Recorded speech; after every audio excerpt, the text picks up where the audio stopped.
Honey, you're working late again? Grace asked, leaning against the doorway of the study, her tone light but probing. Raymond looked up from his laptop, the blue light reflecting in his tired eyes. Yeah, Grace, these deadlines aren't going to meet themselves. You know how it is? Grace stepped closer, her soft slippers barely making a sound against the hardwood floor. You're always working so hard for us.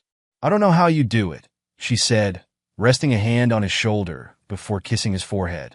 Raymond leaned back slightly, giving her a warm smile. It's for the family. For you and the kids. It's worth it. We're so lucky to have you, she replied, her voice dripping with affection. Her eyes flicked to his screen for a moment before she walked away, her phone still clutched in her hand. Raymond returned his focus to the presentation, satisfied that everything in his world was as it should be. But Grace's words, the way she lingered in the doorway longer than usual, didn't quite sit right with him. He brushed the thought aside, chalking it up to his exhaustion. Later that evening, the house was quiet. The kids were in their rooms, the muffled sounds of video games and late-night chatter spilling faintly into the hallway. Raymond, still at his desk, rubbed his temples and leaned back in his chair. The strain of the day weighed heavily on him, but he felt accomplished, another step closer to securing the promotion he'd been working toward for months. As he closed his laptop and stretched, his eyes drifted to the kitchen. Grace's phone was vibrating incessantly on the counter, buzzing against the granite like an insect trying to escape. Normally, he would ignore it, respecting her space. But tonight, something was different. The frequency of the notifications felt off, urgent, desperate even. Curiosity tugged at him. It's probably nothing, he muttered to himself, standing up and walking toward the kitchen. But his feet moved of their own accord, driven by a gnawing sense of unease. He picked up the phone, noting the screen lit up with the name M. The latest message preview read, "Can't wait to hold you again. Let me know when he's asleep." Raymond's chest tightened. His thumb hovered over the screen, a part of him screaming to put the phone down and walk away. But the other part, the one that needed to know the truth, pushed forward. He unlocked the phone using the passcode he'd known for years, the date of their wedding. The message thread unfolded before him, each line a hammer blow to his chest. "I can't wait to see you tonight, my love. Does he suspect anything? Last night was incredible.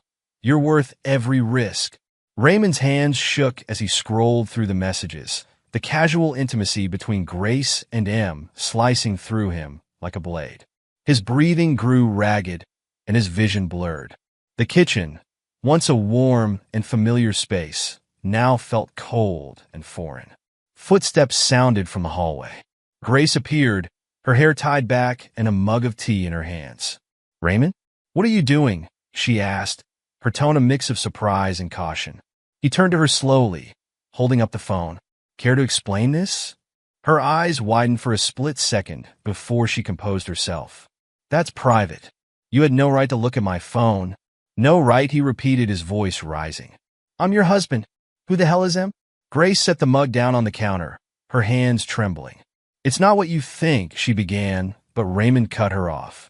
"Not what I think. These messages don't lie, Grace. Last night was incredible. Does he suspect anything? How long has this been going on?" Her mouth opened and closed, searching for words. Finally, she settled on defiance. "You're overreacting. You've been so busy with work, so distant. I needed someone to talk to." "Talk?" Raymond scoffed, his voice dripping with bitterness. "This doesn't look like talking. This looks like betrayal." Grace's face hardened. "Maybe if you paid more attention to me instead of your job, we wouldn't be having this conversation." Raymond's jaw tightened. Her words hit like a slap, but they didn't diminish the betrayal he felt. "Don't you dare try to blame this on me. I've done everything for you, for this family. And this is how you repay me?" She crossed her arms, her eyes avoiding his. "You're blowing this out of proportion. It's complicated." "Complicated?" Raymond repeated, his voice rising again. "You've been lying to me, sneaking around behind my back. That's not complicated, Grace. That's disgusting." The room fell into a tense silence, the air thick with anger and hurt. Grace's phone buzzed again, the sound cutting through the quiet like a knife. Raymond glanced at it, his anger reigniting. You're still texting him? He demanded, his voice low and dangerous. Grace reached for the phone, but Raymond pulled it away. We're not done here, he said firmly. Who is he? And don't you dare lie to me again. She hesitated, tears welling in her eyes. It's Martin, she admitted quietly. From work, Raymond felt like the ground had been ripped out from under him. Martin, a man he'd met at office parties, someone he'd considered an acquaintance, if not a friend. The betrayal cut even deeper. How long? He asked, his voice barely above a whisper. Grace looked away. A few months? Raymond nodded slowly, his mind racing. He set the phone down on the counter and walked past her without another word. Raymond, wait, she started, but he held up a hand to silence her. I need to think, he said, his voice devoid of emotion. He climbed the stairs to their bedroom, shutting the door firmly behind him. Alone in the silence, he sat on the edge of the bed, his head in his hands. The weight of the betrayal threatened to crush him. But even in the midst of his despair, a new feeling began to take root, resolve. Raymond knew this wasn't over. Not by a long shot. The next morning, Raymond's world felt like it was spinning off its axis. He had barely slept, plagued by thoughts of Grace's betrayal. Her excuses, her defiance, and her ultimate admission played on a loop in his mind. He sat at the kitchen table, nursing a cold cup of coffee, his gaze fixed on the backyard where their kids played.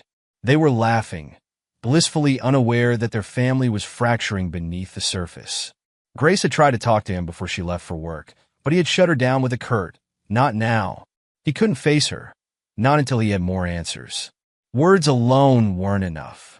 He needed proof, undeniable evidence that would confirm the extent of her betrayal. Later that day, as Grace went to the office and the kids were at school, Raymond began his search. She had always been meticulous about keeping her belongings organized, almost obsessively so. The thought struck him. Grace had a habit of writing things down, whether it was to-do lists, plans, or her thoughts. If there was a record of her affair, it would be somewhere in the house. He started in their shared home office, carefully opening drawers and sorting through files. His fingers brushed past old receipts, bills, and meaningless paperwork. Nothing seemed out of the ordinary. He was about to give up when his gaze landed on the bookshelf. Grace had always taken great pride in her collection of novels and journals. She kept them in pristine condition, and the shelf was arranged by genre, then by author's last name. It was the one space she never let anyone else organize. Something about it now seemed too perfect. Raymond knelt down and began tapping on the back panels of the shelf, remembering a documentary he'd watched about hidden compartments. To his surprise, one of the panels gave a soft click and popped open slightly. His heart pounded as he slid the panel aside, revealing a narrow compartment stuffed with papers and a small, leather-bound notebook. It was Grace's diary. Raymond hesitated, the weight of the moment pressing down on him. Part of him wanted to slam the panel shut and pretend he hadn't found anything. But the gnawing need for answers overpowered his reluctance. He picked up the diary, his hands trembling as he opened it to the first page. The entry started innocently enough, musings about their kids, her career, their life together. But as he flipped further, the tone shifted. He read phrases like "felt alive again" and "our secret meetings make my heart race." The words blurred together as his eyes skimmed the pages. Then he found it, the entry that shattered his world. "My love, all 5 kids are yours. The dummy even paid for their expensive boarding schools. I can't believe how easy it was to fool him. He's too blind and love-struck to ever suspect." Raymond's breath caught in his throat. His grip tightened on the book as he reread the words, hoping he had misunderstood. But the cruel clarity of the sentence was inescapable. His knees felt weak, and he stumbled back, collapsing into the office chair. The room spun around him as the betrayal sank in. Not just an affair, a full-blown conspiracy. She had lied about the very foundation of their family. He flipped the pages feverishly, searching for more, his rage and heartbreak building with each entry. Grace had documented everything. Her meetings with Martin, the deception she wove around Raymond, even her smug satisfaction at getting away with it. "I have to admit, he makes it so easy. He trusts me completely, even when I leave the house late at night. I don't even have to lie anymore. He doesn't ask questions. Raymond slammed the diary shut, his chest heaving. He felt like a fool, a puppet in a cruel game where everyone but him had known the script. But alongside the pain, something else began to surface. Anger. White-hot, searing anger that burned away the numbness. That evening, Raymond sat at the dinner table with Grace and the kids. He hadn't mentioned the diary or confronted her further. Instead, he observed her, noting every word, every expression. She seemed relaxed, even cheerful, chatting with the kids about their day. "How was work, Dad?" their eldest Riley asked, breaking his trance. "Busy," he replied, forcing a smile. "But productive." Grace shot him a glance, her eyes wary. "You seemed a bit off this morning. Everything okay?" Raymond met her gaze, his expression unreadable. "Just tired. Nothing to worry about." Her smile was thin, forced. "Well, I made your favorite tonight, lasagna.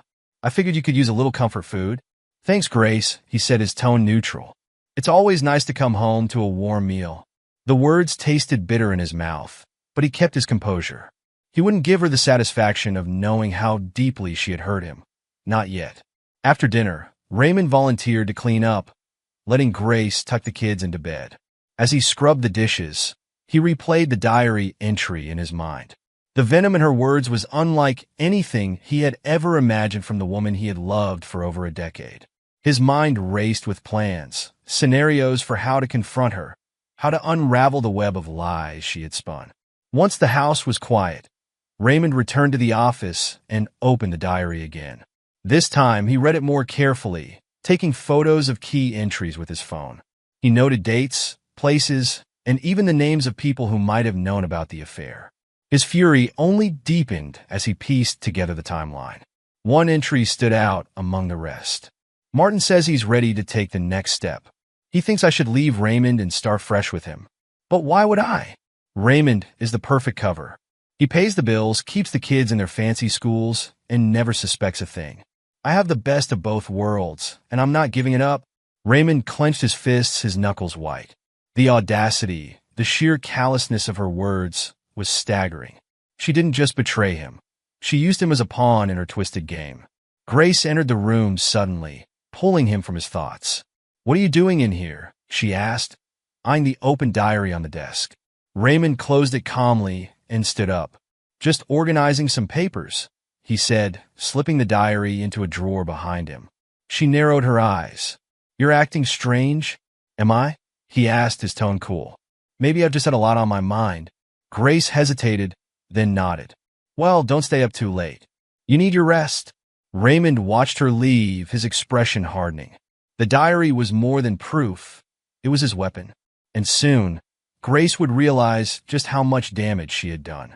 As he locked the office door behind him and prepared for bed, one thought echoed in his mind. This isn't over. Not by a long shot. Raymond sat in his car, parked outside a coffee shop, the leather steering wheel creaking under the pressure of his grip. The anger that had initially consumed him was now a controlled burn. His mind raced as he pieced together a plan, something that wouldn't just confront Grace, but dismantle her entire facade.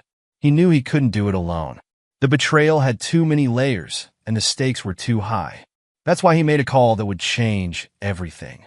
"Mr. Harris, I don't typically ask questions, but this is quite the request." The private investigator, a gruff man named Victor Steele, leaned back in his chair, his sharp eyes scanning Raymond. "You're asking me to uncover a lot. This could get messy." "I don't care how messy it gets," Raymond said firmly. "I need to know everything, every message, every meeting, every lie. And I want proof." Victor nodded slowly. "Consider it done. Who's the target?" "Grace Harris," Raymond said, his voice tightening on her name. "And a man named Martin? I don't know his last name, but he works with her. Or used to." Victor scribbled notes, his pen moving rapidly across the notepad. "And the end goal?"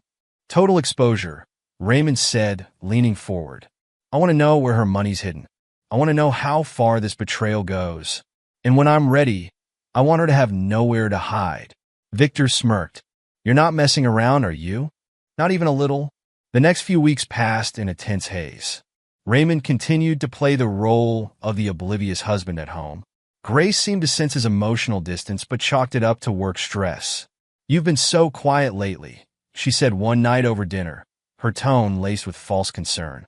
"Just a lot on my plate," Raymond replied, giving her a thin smile. "Deadlines don't stop." Grace nodded, seemingly satisfied.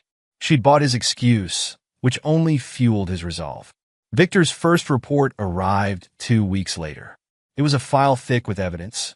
Photos of Grace and Martin meeting at a hotel, records of her transferring money into an offshore account, and a detailed dossier on Martin himself.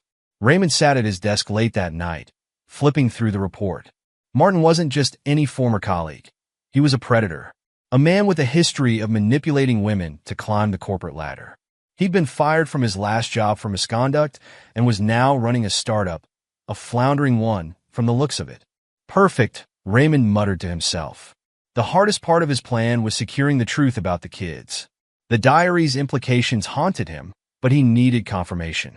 Under the guise of a routine checkup, he scheduled a doctor's visit for each child.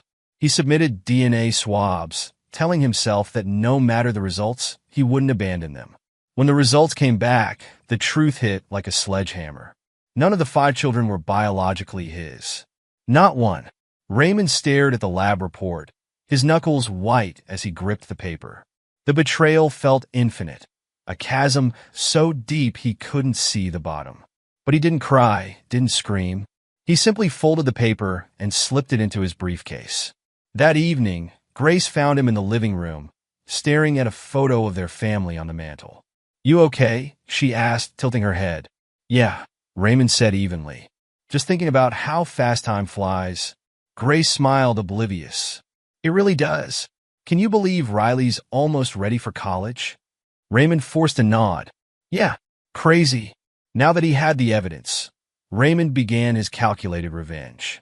He reached out to his financial advisor, ensuring that all joint accounts were in his name only. He liquidated assets Grace didn't know about and quietly transferred the funds to a separate account. He hired a lawyer, drafting a will that ensured the kids would be cared for while cutting Grace out entirely. The piece de resistance was Grace's secret savings account. Victor had traced it to an offshore bank. Using the information Victor provided, Raymond exploited a loophole to gain access to the account. Within days, the money was gone, redirected to an anonymous account Grace would never find. By the time Raymond was finished, Grace had no idea her financial safety net had vanished. One evening, Raymond came home earlier than usual. Grace was in the kitchen, humming softly as she prepared dinner. "You're home early," she said, surprised. "Yeah," Raymond replied, setting his briefcase down. "Felt like taking a break from work." "That's rare," Grace joked. "Do you want to help with dinner?"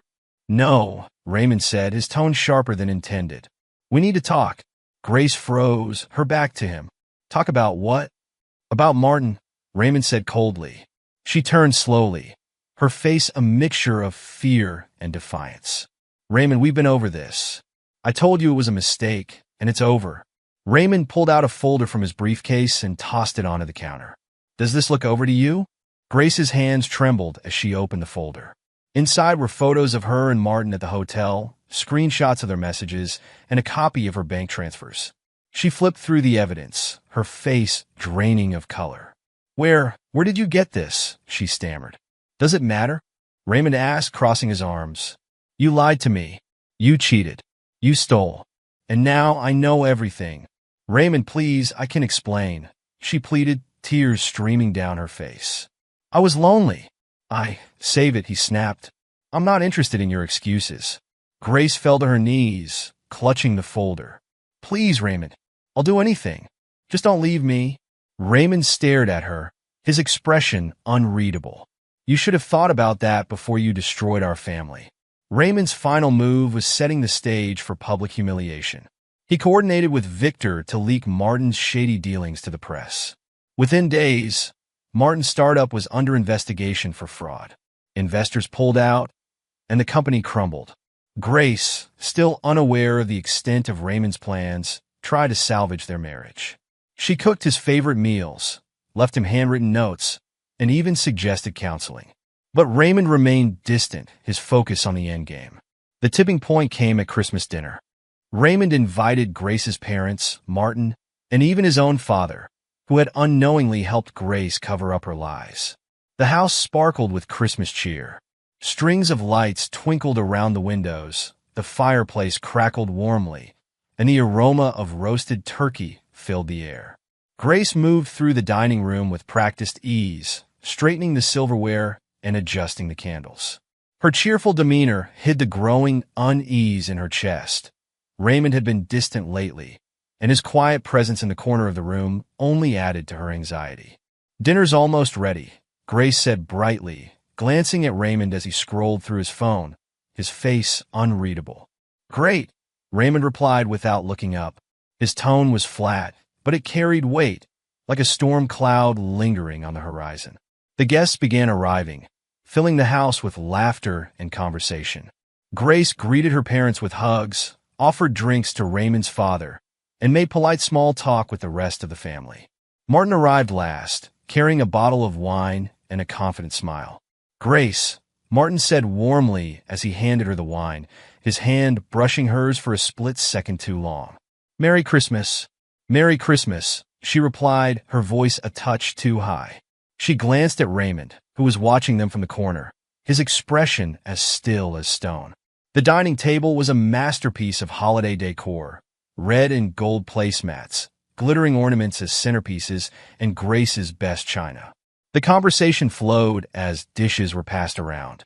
Laughter rippled through the room as Raymond's father told a story from his youth, and Martin chimed in with his usual charm. Grace watched Raymond carefully, hoping to gauge his mood. He was quiet, answering questions with clipped responses and sipping his wine slowly. She tried to engage him. "Raymond, remember last Christmas? The kids loved that sledding trip." Raymond's lips twitched into a brief smile. "I remember," he said, his voice devoid of warmth. "That was a good day."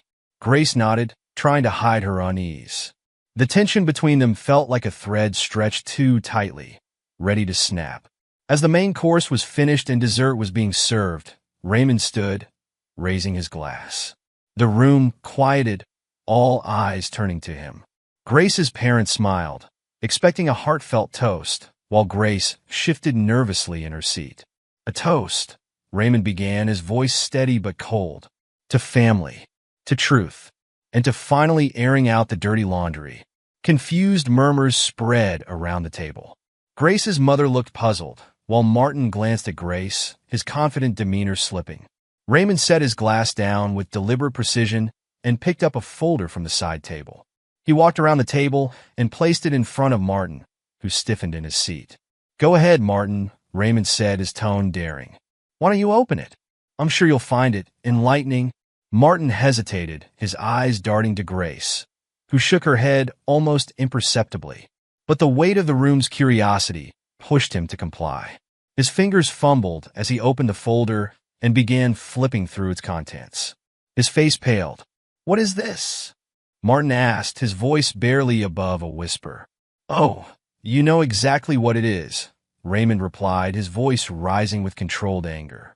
"Photos of you and my wife sneaking around. Records of your hotel stays. Even screenshots of those sweet little text messages.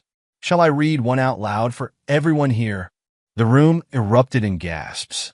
Grace's father slammed his hand on the table. "What is the meaning of this?" he demanded. Grace's voice wavered as she tried to intervene. "Raymond, stop. This isn't the time." "Oh, it's exactly the time," Raymond shot back, cutting her off. He walked back to his end of the table and picked up another folder. "And here's a little something for you, Grace. Consider it an early Christmas gift." He tossed the folder onto the table in front of her. Grace's hands shook as she opened it. The first page was a copy of the DNA results. Her face went white. "Raymond," she began, her voice trembling. "You didn't—" "Oh, I did," he said, his voice laced with venom. "I had to know. And guess what? Not a single one of them is mine. Not one." The silence was deafening. Grace's mother clutched her chest, her face a mask of shock. The kids, sitting at a smaller table nearby, glanced over, sensing the shift in the room's energy. Grace's eyes filled with tears. "I can explain," she whispered, reaching for him. "Explain?" Raymond barked a bitter laugh. What could you possibly say to explain years of lies? Years of betrayal? Go on, Grace, I'm listening. Martin tried to interject. Raymond, this isn't. Don't you dare speak, Raymond snapped, rounding on him. You're a pathetic excuse for a man, preying on someone else's wife while pretending to be my friend. Did you think I wouldn't find out? Did you think you could just walk into my home, sit at my table, and keep smiling like nothing's wrong? Martin's confidence crumbled. He stood abruptly. I should go. Oh, you're not going anywhere, Raymond said, stepping in front of him. Not until you see what happens when you mess with someone's life. Raymond turned to Grace, who was openly sobbing now. You stole from me, Grace. You funneled money into a hidden account for years. Did you think I wouldn't notice? Her sobs grew louder. I'm sorry, Raymond. Please, we can fix this. There's no fixing this, Raymond said coldly. You didn't just betray me. You betrayed this entire family. Your parents, the kids, everyone. He turned to the rest of the room. I want all of you to know what kind of person Grace really is. The lies she's told, the money she's stolen, and the life she's been living behind my back. Grace's father stood, his face red with anger. Is this true, Grace? Did you do all of this? She tried to speak but could only nod, her words lost in her sobs. Raymond looked at the family one last time. I've already filed for divorce. The papers will be served next week. And don't worry, Grace won't be left destitute. I've made sure she has exactly what she deserves. With that, he walked toward the door. The room was silent except for Grace's cries. As he reached for his coat, he turned back. Merry Christmas, everyone, he said, his voice dripping with irony. Enjoy the dinner. He left the house, the cold winter air hitting his face as he stepped outside. For the first time in months, he felt free. Raymond didn't look back. He walked to his car, started the engine, and drove away, leaving the chaos of the dinner behind him. The scene following Christmas dinner was a hurricane of emotions. Grace was a wreck, her face streaked with tears as she clutched the edge of the dining table, begging Raymond not to leave. The guests, once brimming with holiday cheer, were stunned into silence. Some tried to step in. Others awkwardly excused themselves, leaving the wreckage of the night behind. Please, Raymond, Grace sobbed, her voice raw. You're angry, I get it, but we can fix this. I'll do anything. Don't throw away everything we've built. Raymond stood in the center of the room, arms crossed, his face an impenetrable mask of fury. What we've built, he said, his voice low and sharp. You mean what I built while you tore down behind my back? Grace flinched at his words, but she wasn't ready to give up. I love you. I always have. It was a mistake, Raymond. A stupid, horrible mistake. Raymond's laugh was hollow. Mistake? Don't insult me, Grace. A mistake is forgetting an anniversary. What you did was calculated. You lied, you cheated, and you stole from me. That's not love. That's a betrayal so deep it's beyond forgiveness. As Grace crumbled into sobs, Martin, who had been frozen in place, decided to interject. He raised his hands as if surrendering. Look, Raymond, let's not blow this out of proportion. We're adults here. We can talk this through and come to an understanding. Raymond turned his piercing gaze to Martin, his smirk dripping with disdain. An understanding? Martin, you slept with my wife, humiliated me, and thought I wouldn't notice. What kind of understanding could we possibly have? Martin stepped forward, his tone shifting to smooth confidence. Look, I know I screwed up, okay? But this doesn't have to get ugly. You're successful, Raymond. You have everything, your job, your reputation. Let's just agree to move on without making this messy.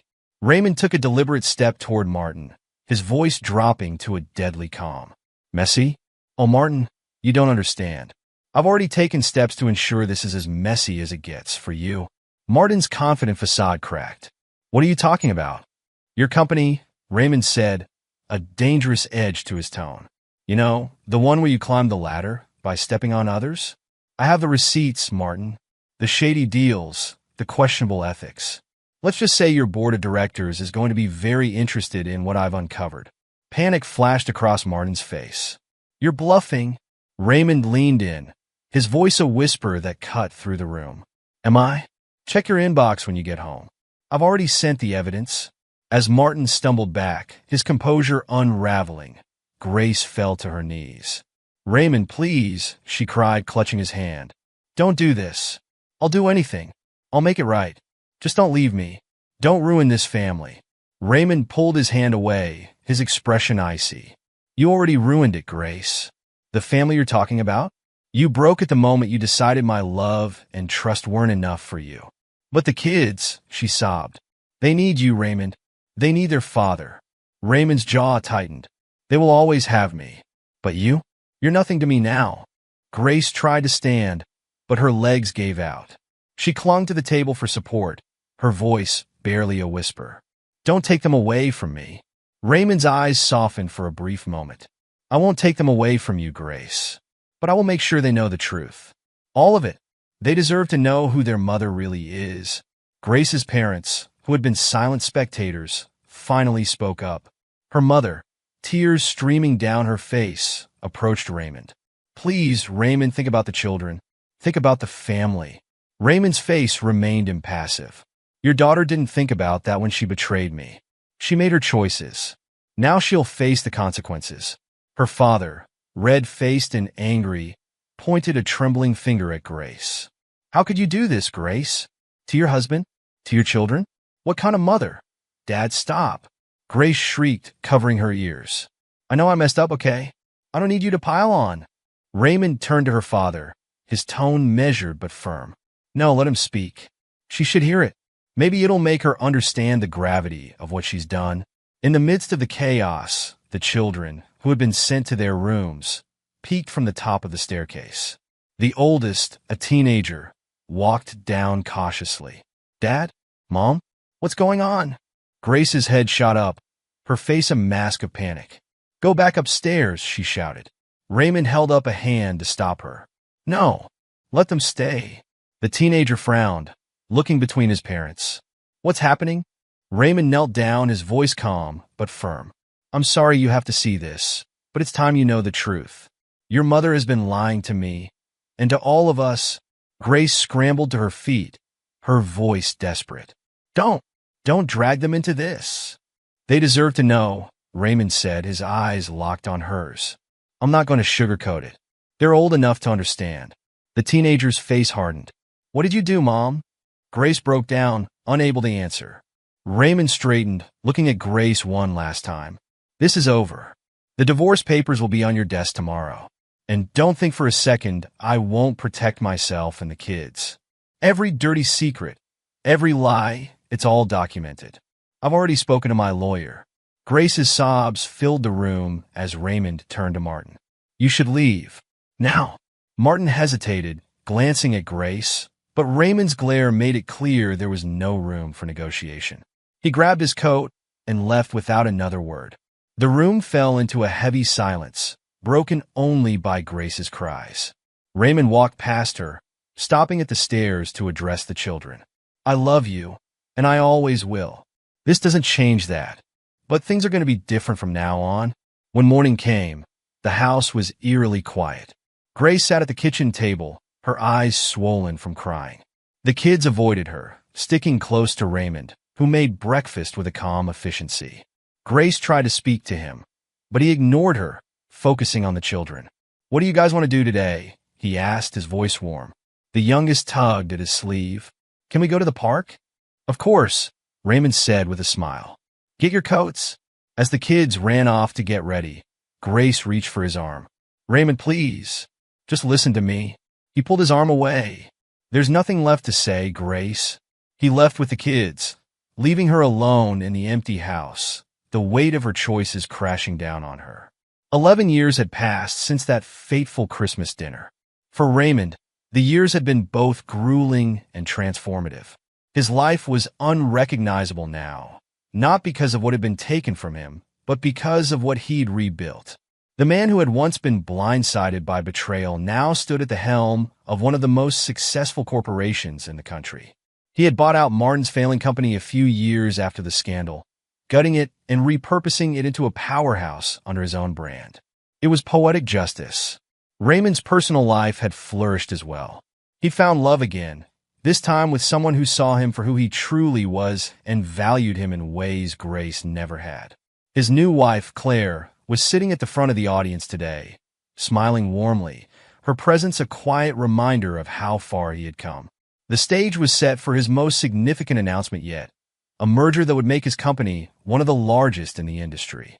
Cameras flashed as Raymond stepped up to the podium, his tailored suit and confident stance projecting an aura of dominance. The room buzzed with anticipation. Raymond adjusted the microphone, his gaze sweeping over the crowd. Executives, journalists, and investors sat with rapt attention. But his eyes lingered for a moment on two familiar faces in the back of the room. Grace and Martin. They were barely recognizable. Martin's once confident swagger had been replaced by a defeated slouch. His expensive suits had been traded for ill-fitted ones that looked years out of fashion. Grace, too, had changed.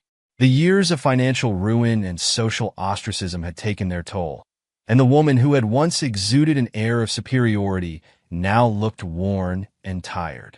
Raymond allowed himself the faintest smirk before beginning. Ladies and gentlemen, thank you for joining me today. What we are announcing is more than a business merger. It's a declaration of what is possible when resilience meets opportunity. The audience erupted into applause, but Raymond barely paused. His voice carried the weight of authority. When I started this journey, there were those who doubted me, who thought I didn't have what it takes to succeed. They underestimated me. They betrayed me. His eyes flicked back to Grace and Martin, who shifted uncomfortably in their seats. The air in the room grew charged, as though everyone could feel that Raymond was speaking to someone specific. But here I stand, Raymond continued, his tone sharpening. Not just standing, but thriving. And this, he gestured to the slide on the screen behind him, detailing the merger, is only the beginning. The applause was deafening. Cameras clicked furiously. Claire beamed proudly from the front row. As the crowd stood to give a standing ovation, Grace sat frozen, her hands clenched tightly around the cheap handbag in her lap. Martin leaned toward her, whispering harshly, "We shouldn't have come. This was a mistake." Grace shook her head, her voice trembling. "I needed to see for myself. I needed to know if he what? Rubbed it in our faces." Martin spat bitterly, sinking back into his chair. Well, mission accomplished. The years hadn't been kind to either of them. After the scandal, Martin had been ousted from his position, his reputation in shambles. Their attempts to start fresh had failed miserably, and the financial strain of lawsuits and bad investments had drained them completely. But for Grace, the worst part wasn't the money or even the social exile. It was the knowledge that Raymond had moved on, stronger and happier than ever, while she was stuck in the ruins of her own choices. After the presentation, there was a networking session in the Grand Hall. Raymond mingled with ease, shaking hands, exchanging pleasantries, and answering questions from journalists. Grace and Martin lingered awkwardly near the back, unsure whether to approach. Finally, Grace gathered the courage to walk up to him. Martin stayed behind, muttering, "This won't end well." "Raymond," Grace said hesitantly, her voice wavering. Raymond turned, his expression unreadable. "Grace," he replied, his tone even, though his eyes carried a flicker of something colder. She looked at him, searching for any trace of the man she once knew. But all she saw was someone she barely recognized, confident, unyielding, untouchable. "You've done well," she said softly, her gaze dropping to the floor. "I have," Raymond replied curtly. Grace took a deep breath. I want you to know that I'm sorry. For everything. I know it's too late, but I needed to say it." Raymond studied her for a moment, then nodded. "It is too late, but I appreciate the apology." Her eyes filled with tears, but she blinked them away. "Do you ever think about what we had?" Raymond's jaw tightened.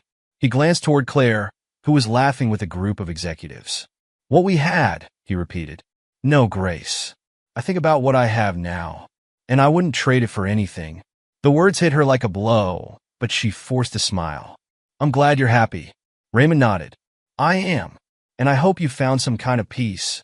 Grace hesitated, then shook her head. "No, I haven't, but I'm trying." Raymond's expression softened for a brief moment. "Good luck, Grace," he said simply before turning away. As Grace watched him walk back to Claire, the weight of her choices pressed down on her like never before. She returned to Martin, who was slumped in a chair, scrolling through his phone. "Well?" Martin asked without looking up. Grace shook her head, her voice hollow. "Let's just go." They left quietly, slipping out the back door like shadows fading into the night. Back in the hall, Raymond stood with Claire, his arm around her waist. "That went well," Claire said with a smile, leaning into him. Raymond glanced at the empty spot where Grace and Martin had been sitting. "It did," he replied, his voice steady. As they left the building, stepping into the crisp evening air, Claire turned to him. "You're thinking about them, aren't you?" Raymond paused, then shook his head. "No," he said firmly. "I'm thinking about us. About what's next." She smiled, taking his hand. "Then let's go home." And as they walked to their car, the past finally felt like a distant memory, replaced by a future full of promise.